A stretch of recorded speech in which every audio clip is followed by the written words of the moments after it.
अस्सलाम वालेकुम, welcome to this channel. My name is Mahvish. आज हम जिस टॉपिक के बारे में बात करने लगे हैं वो है selection of the minor subject. आप जैसा कि आप जानते हैं कि ये एक इनरोलमेंट का जो सिस्टम है वो अब स्टार्ट हो चुका है। काफ़ी सारे जो स्टूडेंट हैं वो यहाँ पे अब माइनर सब्जेक्ट को सिलेक्ट करेंगे।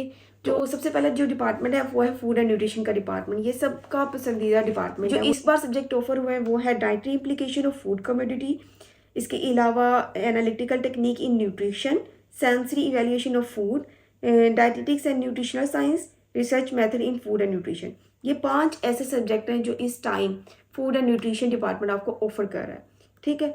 इसके अलावा मैं HTFS की बात करूँ तो इनके कुछ सब्जेक्ट हैं जो आप पढ़ सकते हैं। वो है फैमिली के रिलेटेड, अगर वहाँ पे कोई सब्जेक्ट आपको ऑफर हुआ हो तो वो आप पढ़ सकते हैं। न्यूट्रिशनल एजुकेशन एंड काउंसलिंग, अगर ये आपको ऑफर हुआ तो आप ये भी पढ़ सकते हैं। इसके अलावा जो कोर्स है वो है cultural anthropology and research method. ये भी कोर्स आप पढ़ सकते हैं। ये आप पे है कि जो कोर्स जिसमें आपका इंटरेस्ट है, जो आपके लिए इजी टू अंडरस्टैंड है, आप वो रखिएगा। ठीक है। इसके अलावा एनाटॉमी का डिपार्टमेंट है जहाँ से आप पढ़ सकते हैं। बायोकेमिस्ट्री का डिपार्टमेंट है। बायोकेमिस्ट्री के अंदर 2 सब्जेक्ट हैं जो कि 2 क्रेडिट आर के हैं। वो तो केमिकल रेगुलेटर्स और इसके अलावा मेडिकल बायोकेमिस्ट्री। मेडिकल बायोकेमिस्ट्री पिछली बार बहुत ज़्यादा रखा गया था और इस बार भी ज़्यादातर चांसेस हैं कि ज़्यादातर स्टूडेंट इसको इनरोल करेंगे। ठीक है। फूड इंजीनियरिंग का डिपार्टमेंट है। फिजियोलॉजी का डिपार्टमेंट है। फिजियोलॉजी का जो डिपार्टमेंट है ये ज़्यादातर जो कोर्स ऑफर करता है वो कार्डियोपल्मोनरी फिजियोलॉजी आपको ऑफर करता है। इसके अलावा फिर सब्जेक्ट है वो स्ट्रेस फिजियोलॉजी है, सेल फिजियोलॉजी है, एंडोक्रिनोलॉजी है। ये 3 मोस्ट कॉमन सब्जेक्ट है जो रखे जाते हैं। फार्माकोलॉजी की अगर बात करूँ तो फार्माकोकाइनेटिक्स एक सब्जेक्ट है जो कि मोस्ट कॉमनली रखा जाता है। कीमोथेरेपी है। प्रिंसिपल ऑफ टॉक्सिकोलॉजी है। I will prefer the principle of the toxicology.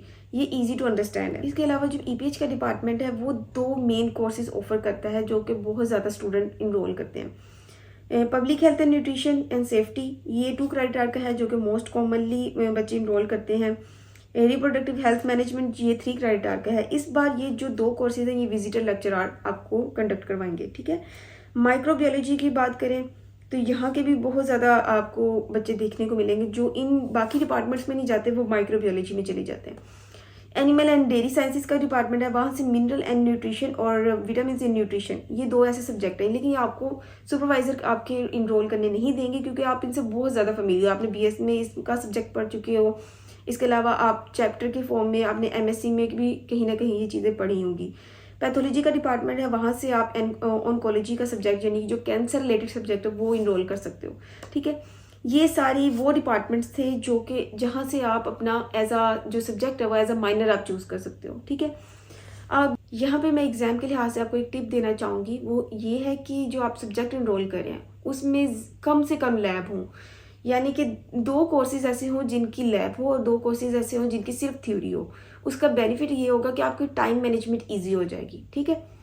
और welcome to this Jalala semester, क्योंकि आपने डिफरेंट डिपार्टमेंट से जाके अपने सब्जेक्ट इनरोल करने होते हैं, फिर उन डिफरेंट डिपार्टमेंट की अपनी टाइम मैनेजमेंट करनी होती है। एक बड़ा डिफिकल्ट टास्क है और उसके बाद आपने अपने जो एग्जाम की डेट्स है वो भी एक दूसरे के साथ डिस्कशन करके करना होता है। तो ये सारी इनकी चीज़ों के बारे में बात थी। ये आप एटलीस्ट 10 क्रेडिट आवर की जो गेम है वो आपने कंप्लीट करनी होती है। जी हाँ, आप एक्स्ट्रा जो क्रेडिट आवर है वो भी पढ़ सकते हैं। ठीक है।